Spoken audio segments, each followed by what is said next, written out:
I'm Rebecca Zabinski, Senior Director of Artistic Planning for the Houston Symphony. For centuries, composers have been inspired by fairy tales to write some of their greatest music.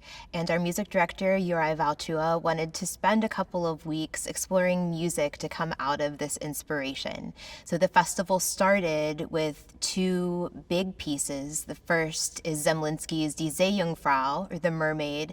Of course, inspired by the famous Andersen fairy tale that was brought to life in the Disney movie in a slightly different way. And then Prokofiev's wonderful ballet music to the French fairy tale Cinderella. Then we have some other beautiful music, including Liadov's The Enchanted Lake, and a world premiere by Houston composer Kareem Al-Jazari's Ingenious Clocks, which explores the wonderful magical mechanical clocks by the inventor Al-Jazari.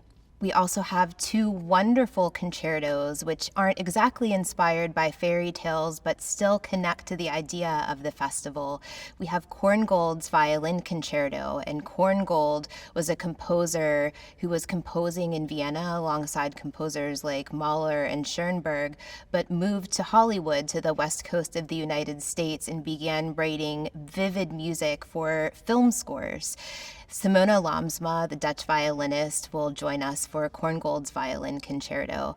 And then Rachmaninoff's famous Rhapsody on a Theme of Paganini with pianist Kirill Gerstein, great friend of the Houston Symphony.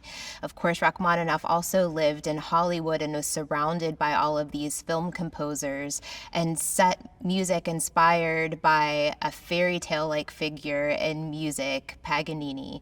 Please join us for this festival. It's full of spectacular music with the Houston Symphony and Uri Valchua, music director.